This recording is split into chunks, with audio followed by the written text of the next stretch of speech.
You know that feeling, right? You want to really get something, dig deep, but who has the time? Exactly. That's what we do here. We grab fascinating stuff and just jump right into the heart of it for you. Filter out the noise, find those gems so you get a real understanding without drowning in details. And today we're diving into some pretty amazing excerpts from a spiritual classic, Paramhansa Yogananda's Autobiography of a Yogi. Ah, yes. A truly rich text. And these excerpts you've pulled together. Wow. Yeah. They've got everything. Personal stories, these incredible encounters with saints, deep philosophy, glimpses of Indian culture. I mean, it's a lot. It really is. Like a gold mine, but maybe a bit daunting. For sure. Information overload is a real risk with something this dense. So that's our mission today. We'll be your guides, pointing out the surprising bits, the key takeaways, the really memorable stories. The goal is you walk away feeling like you've really learned something, connected with it, but not overwhelmed. Exactly. Enlightened, not exhausted. Okay, let's get into it. Yogananda's early life seems like the place to start. Good call. And right off the bat, we should probably mention the preface by W.I. Evans Wentz. Oh, right.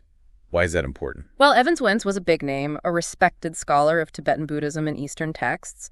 Having him write the preface, it kind of lends this immediate weight and credibility to the book, you know? That makes sense. Sets the stage. And Yogananda himself starts, well, he starts big, doesn't he? Mentioning memories of a past life as a yogi. He does. It's quite an opening. What's the key thing to take from that right at the start? I think beyond just being unusual, it immediately flags the book's core themes. The soul's long journey, reincarnation, spiritual continuity. It's fundamental yogic philosophy. Right. And then he brings it down to earth a bit with family stories like that one about his mother getting his father to give 10 rupees to that woman. Ah, yes. It's charming, but revealing, too. How so? It shows her persuasive compassion, right.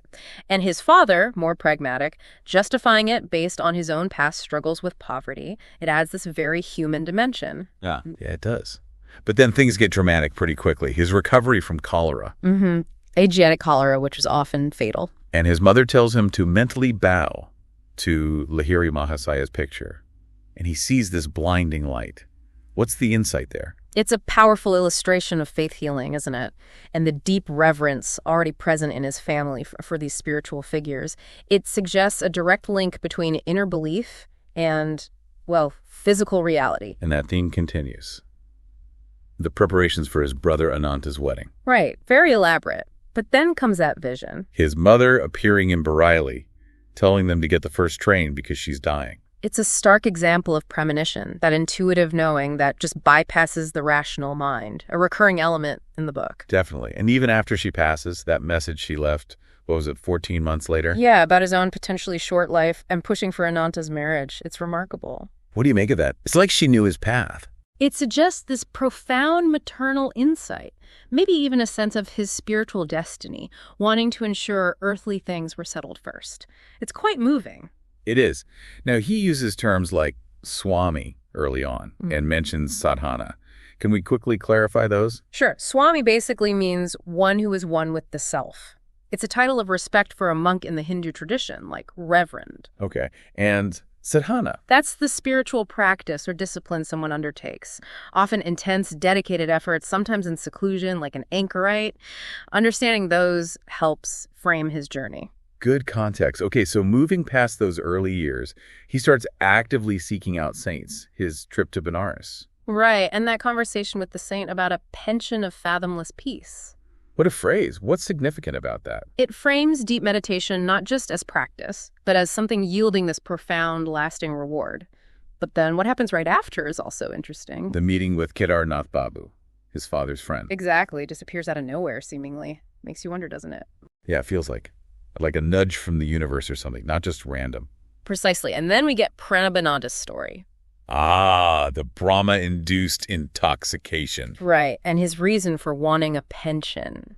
This overpowering sensation rising in my spine. It's such a physical description for a spiritual state. What's that about? It points to Kundalini awakening, that spiritual energy often felt along the spine in deep states of ecstasy or connection with the divine. It's a known phenomenon in yoga. Okay. Then there's that almost funny story of him trying to run off to the Himalayas. With Amar and Jatinda just vanishes. Right, like a puff of smoke. It sounds like a boy's adventure tale gone slightly mystical. And then they get caught by the policeman. Who happens to have a story about a saint healing his severed arm. I know. It's like even when he's trying to escape towards a spiritual path in his own way, the universe keeps throwing these miraculous encounters at him. What's the pattern here? It really feels like divine intervention, constantly steering him, guiding him. Even that brief bit about the crazy sadhu and the pundit saying he's also seeking God, it all adds up. To this sense of a guided destiny. And then the big one, meeting his guru, Sri Yukteswar. A truly pivotal moment.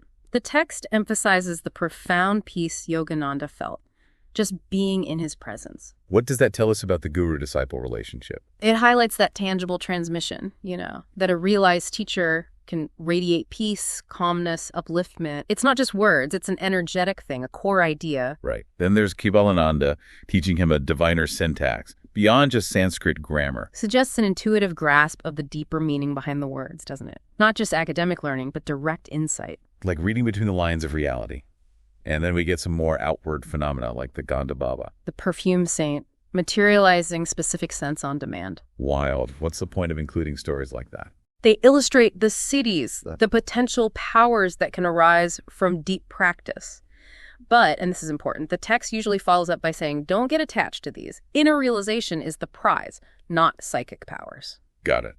Then the Tiger Swami, fascinating character arc. From literally wrestling tigers like Raja Begum.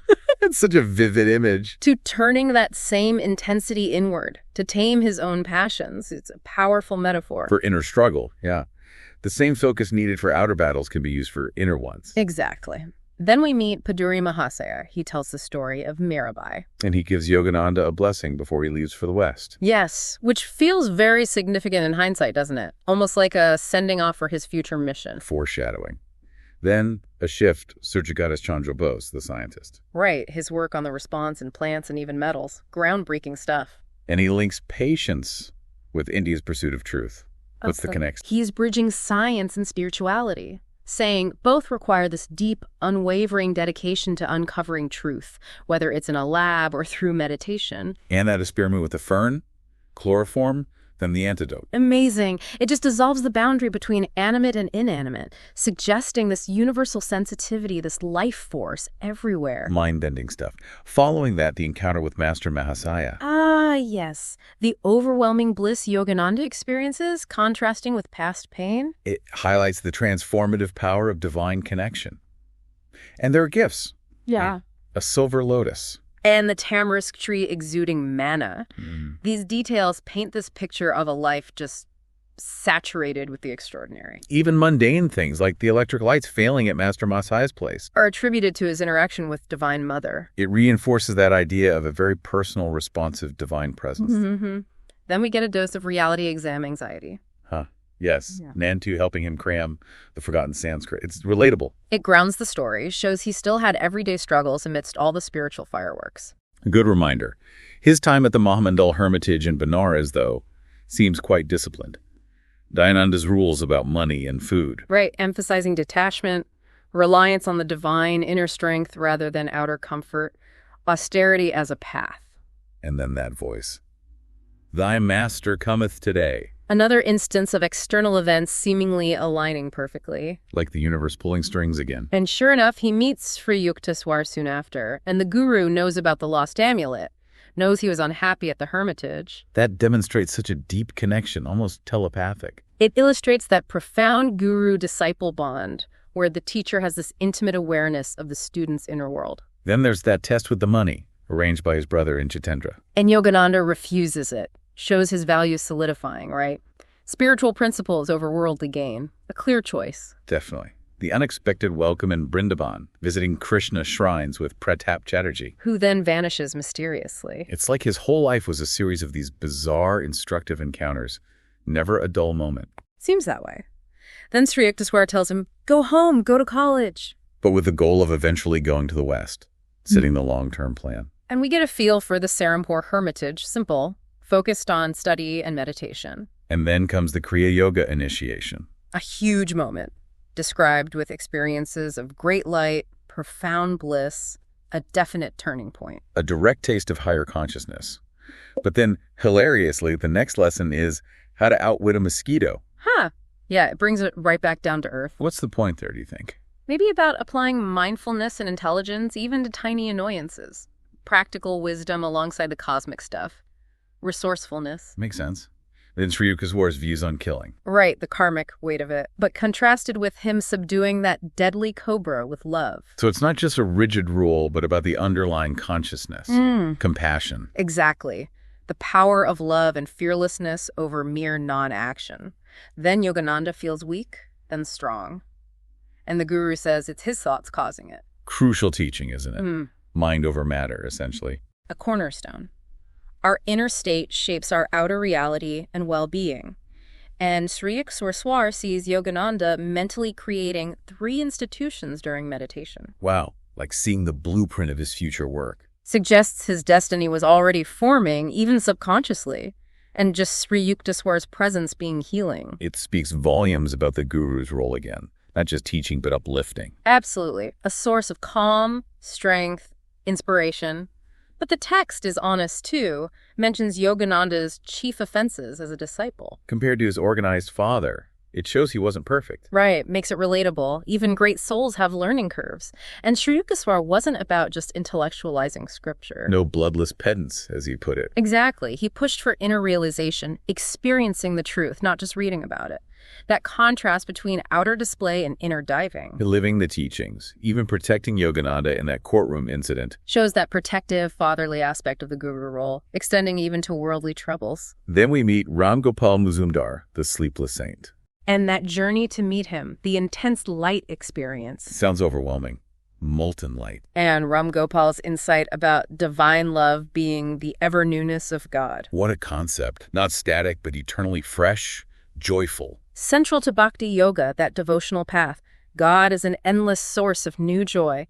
And remember Sri Yukteswar explaining that baffling incident by predicting radio. Incredible foresight. Linking the mystical and the scientific decades before it happened. Suggests a deep grasp of how the universe works, beyond contemporary science, and the yogic idea of thoughts vibrating eternally in the cosmos. And a master being able to tune into them. Right. A universal mind field where focused consciousness has real power. The descriptions of the hermitage festivals, the music, the ragas. Adds that rich cultural layer, showing how devotion is woven into daily life and art. And then astrology comes up. As understanding our response to cosmic influences, and using bangles to mitigate karma. It's presented as a science of karmic patterns and planetary energies, and Sri Yukteswar even predicts Yogananda's liver issue. Which adds a personal validation, I guess. But Yogananda burns an astrological scroll later. Yes, and his refusal of arranged marriages earlier. It shows him relying more on his inner guidance, his love for God over external systems or pressures. Asserting his own spiritual path. Then Sri Yukteswar's discovery about the yugas, the grand cycles of time. The 24,000-year equinoctial cycle, Kali, Dwapara, Treta, Satya Yugas. It provides this vast cosmic backdrop for human evolution. Puts things in perspective. Yeah. And his interpretation of Adam and Eve. As symbols. Adam as reason, Eve as feeling, the serpent as the coiled energy. Linking Genesis to yogic concepts of creation and human consciousness. It's quite interpretive. A symbolic reading, not literal history. Fascinating. The story about Sasi's illness and the conflicting advice about gems and bangles. A classic test of faith, right? Trusting the guru even when it seems contradictory or illogical. Learning surrender. He enrolls in Serampore College, following instructions. Then the cautionary tale of Afzal the Fakir. Misusing powers granted by Hazrat. The warning is clear. Powers aren't the goal, God realization is. And powers should serve good, not ego. Got it. The little story about Dejin and the child with the jug. Illustrates Sri Yukteswar's apparent omnipresence, his subtle awareness. Like he's tuned in everywhere. The failed trip to Kashmir, Sri Yukteswar refuses, and Yogananda bumps into him unexpectedly near the church. Again, that feeling of the guru orchestrating things, gently guiding him back. Always one step ahead. But they do eventually go to Kashmir. Yes, with friends. And Sri Yukteswar is shown caring for Yogananda's diet, and Yogananda has a vision at a temple there. Spirituality continues even on vacation. He notes the beauty of Kashmir, compares it to Niagara Falls, appreciating nature, and mentions the Kashmiri people. Just observations along the journey. Then a key teaching, how a master can take on disciples' karma. and the need to keep the body healthy for meditation. It highlights the guru's immense sacrifice and compassion, and also the practical side of the spiritual path. You need a functional vehicle. So Sri Yukteswar's suffering in Kashmir wasn't just illness. It's presented as him processing karma for his disciples, a profound act of grace. Wow. The story of Satish getting lunch unexpectedly at the Kali temple. Another moment of divine providence. Ask and you shall receive, reinforcing trust in Divine Mother's care. And Yogananda's prayers seemingly helping his sick sister-in-law, Nalini, and transforming her husband. Shows the perceived power of sincere prayer and intention. Then, back to exams. Apprehension again, and Sri Yukteswar's reassurance. Focus on the zeal for God, divine help will come, connecting the worldly and the spiritual again. He clarifies Swami, again one with the self and yogi, practicing a scientific technique for God contact. Good distinctions, monk versus practitioner, and he links Kriya Yoga to the Bhagavad Gita. Krishna mentioning neutralizing breath and life force gives it ancient scriptural roots. And the metaphor of the body as a kingdom ruled by the emperor's soul. Contrasted with ordinary life bound by karma and nature. Yoga is the way to reclaim sovereignty. Precisely. Then Sri Yukteswar's advice.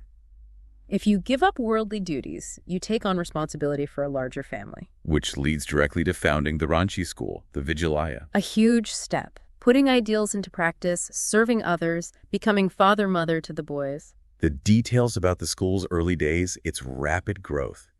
It sounds like a massive undertaking. A labor of love, clearly, and the story of the pet fawn. Dying from overfeeding, then revived by his prayer. A touching anecdote about compassion, prayer, and maybe the miraculous. And the school produced successful alumni, showing spirituality and worldly success aren't mutually exclusive. Swami Pranabhanabhasan's visit is validating. Saying Lahiri Mahasaya's ideals are alive there, and he makes prophecies. About a boy becoming a monk and predicting Kashi's death, underscores those developed intuitive faculties again. Kashi's death hits Yogananda hard, his intense yoga practice afterwards. And eventually receiving communication via heart radio suggests connection beyond the physical. Grief leading to deeper practice. The mention of the talented student from Tagore's school. Santiniketan. And Yogananda praising Tagore's universal poetry. Nice cultural touchpoint. And that parable of the bishop and the hermits. Forgetting the formal prayers but having a pure connection. Classic. Values innate spirituality over rigid formalism. Love that one.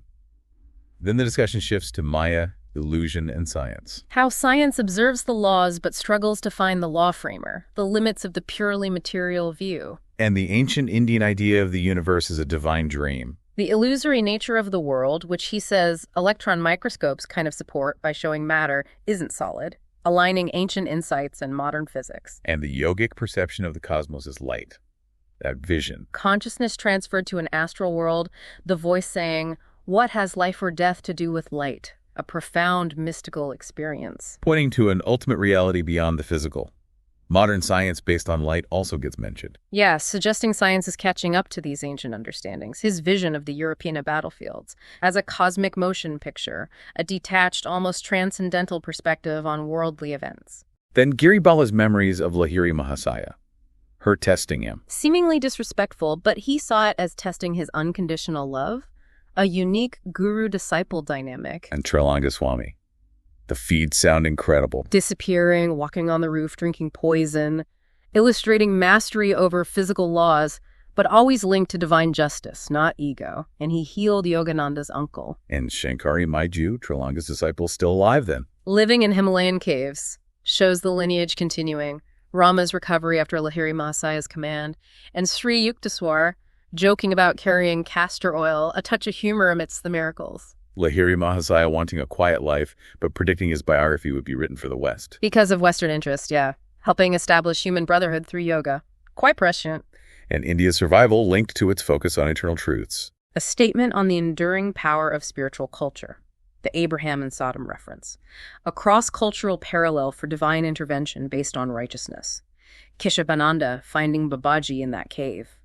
Another materialized appearance, reinforcing Babaji's elusive, miraculous nature. Then the meeting with Mahatma Gandhi at Wardha, a fascinating meeting of two very different kinds of leaders. Discussing yoga, Gandhi joking about mosquitoes and ahimsa. Shows his human side, his humor, the details from breakfast and lunch, his views on eggs, Kasturba's rebuke, his imprisonment. Personal glimpses. And Gandhi's deep respect for Lahiri Mahasaya. Yes, and his desire to receive Kriya Yoga himself shows the high regard he held for the yogic path. Gandhi's belief in universal scripture, character over caste. His broad-mindedness, his focus on nonviolence, serving the lowest castes, truly remarkable principles. Stamets the engineer, predicting future discoveries would be spiritual. Another voice from science pointing towards the non-material. And then Giri Bala again, the non-eating saint. Living without food or drink since 1880, verified by a Maharaja. It's an extraordinary claim. Yogananda visits her backstory, the insatiable appetite, the shaming. Makes her later state even more incredible. Her initiation, the vow, the investigations. It's presented as a verifiable phenomenon achieved through a specific yoga technique absorbing cosmic energy. Ah, yes, for a keepsake she prostrates. A sign of mutual respect. Then we jump to America. Mr. Dickinson's emotional reaction at Christmas in Encinitas. Shows the deep impact Yogananda was having on his Western followers and the Encinitas ashram itself. Beautiful place overlooking the Pacific, built by American disciples, fulfilling that vision. The self-realization fellowship activities are described as quite extensive by then. Growing rapidly. Churches, centers. The Washington, D.C. Church of All Religions is mentioned. Dr. Bing's letter from war-torn England. Poignant. Shows the teachings offering solace even in dark times. Yogananda's vision for Encinitas as a miniature world colony based on brotherhood. His broader social vision. Meeting Tagore again after the Nobel Prize. Connecting with India's cultural giant. Swami Kashabananda's repeated visions of Lahiri Mahaya after his passing. Illustrates that enduring connection beyond death. Premananda's background at Ranchi. Shows the school producing dedicated disciples who carry on the work. The meeting with Luther Burbank, the plant wizard, connecting Yogananda's interest in nature and evolution. The second visit to Giri Bala with Mr. Wright, and Dr. Krillo's scientific perspective on her state, bringing in a medical viewpoint. Visiting Therese Norman, the stigmatic in Germany. And Mr. Dickinson fainting. Another encounter with extraordinary phenomena, this time Christian mysticism. Mr. Wright's description of Sri Yukteswar gives us a visual. A vivid picture of the guru, the visit to Mysore, the enlightened Maharaja, observations on good governance in India, and the mention of Greek historians on ancient India. Dan Damas, Kalanos, talking to Alexander's men, provides historical depth, showing long-standing respect for Hindu wisdom and law. Sir C.V. Raman, the physicist. Another Nobel laureate, highlighting India's scientific contributions too. Visiting Sadasiva Brahman's shrine, honoring past saints. Sri Yukteswar asking him to speak in English at Serampore. A clear preparation for the American mission, then the anticipation for the Kumbh Mela, hoping to see Babaji. Sri Yukteswar's quiet blessing, seeming reluctance, building suspense. Meeting Karapatri, the young sadhu, another significant encounter at the massive festival.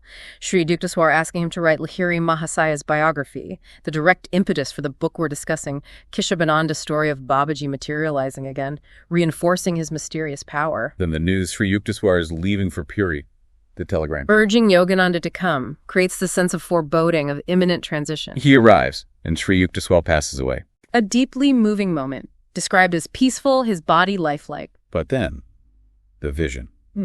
Sri Yukteswar resurrected. Yes, appearing to Yogananda in a subtle astral body on a higher plane called Hiranyaloka. Exploiting astral and causal worlds, Nirvikalpa Samadhi. This is huge. Core metaphysical teachings about the afterlife, the soul's journey, and ultimate states of consciousness delivered directly by the resurrected guru. And the instruction. Tell all. Underscores the importance of sharing this knowledge of life beyond death. Sebananda also sees him. Validation. The three bodies, gross, astral, causal explained. The framework for the soul's encasements.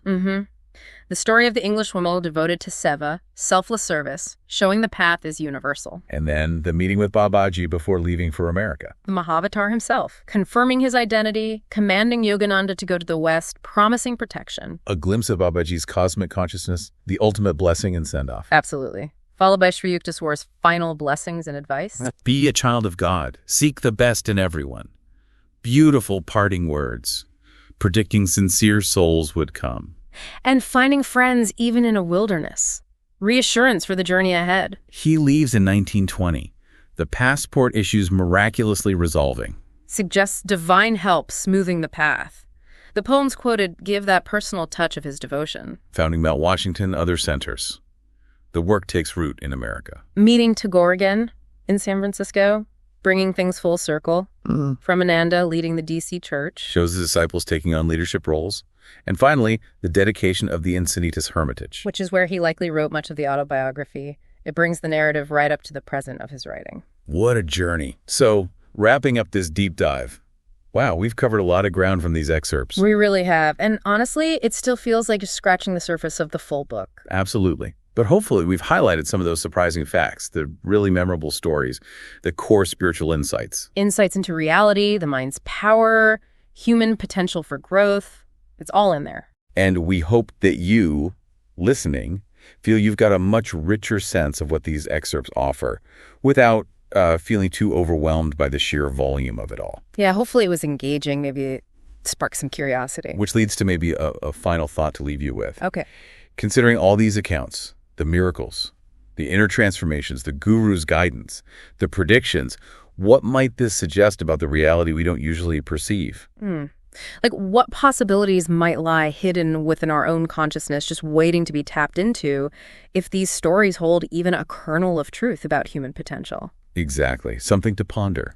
What lies beyond our everyday view? A great question to carry away. Indeed. Well, thanks so much for joining us on this deep dive. Always a pleasure. We'll catch you next time.